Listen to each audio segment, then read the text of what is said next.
नमस्ते दोस्तों, welcome to environment matters. आज हम एक ऐसे मुद्दे पर बात करेंगे जो हम सभी को प्रभावित करता है, हालांकि बहुतों को इसका एहसास भी नहीं होता। ये बात है हमारी जमीन की, हमारे खाने की और उस हवा की जो हम सांस लेते हैं। जी हां, मैं बात कर रहा हूं मरुस्थलीकरण, डिजर्टिफिकेशन की। तो मरुस्थलीकरण क्या है? आसान शब्दों में, ये वो प्रक्रिया है जिसमें उपजाऊ जमीन रेगिस्तान बन जाती है, अक्सर सूखे, जंगलों की कटाई या गलत खेती की वजह से।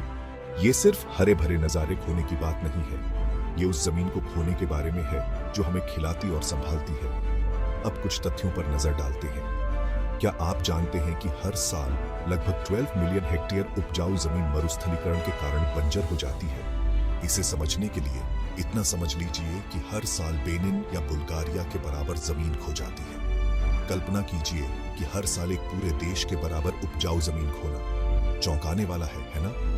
यदि हमारे देश भारत की बात करें तो लगभग 30% भूभाग मरुस्थलीकरण के प्रभाव में है, और सबसे ज्यादा नुकसान किसे होता है? ये अक्सर दुनिया के सबसे गरीब समुदाय होते हैं जो अपनी आजीविका के लिए सीधे जमीन पर निर्भर हैं। मरुस्थलीकरण से भोजन की कमी, खाने के दाम बढ़ना और यहाँ तक कि घटते संसाधनों के लिए लड़ाई भी हो सकती है। ये सिर्फ पर्यावरण का मुद्दा नहीं है, ये एक मानवीय संकट है। लेकिन अच्छी बात यह है, मरुस्थलीकरण को काफी हद तक रोका जा सकता है।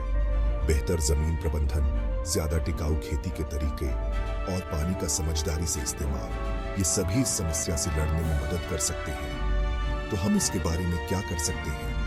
पहला कदम है जागरूकता। मरुस्थलीकरण के पैमाने और प्रभाव को समझकर हम अपने समुदायों में बदलाव लाना शुरू कर सकते हैं और सरकारों पर कार्रवाई के लिए दबाव बना सकते हैं। हर छोटा कदम मायने रखता है।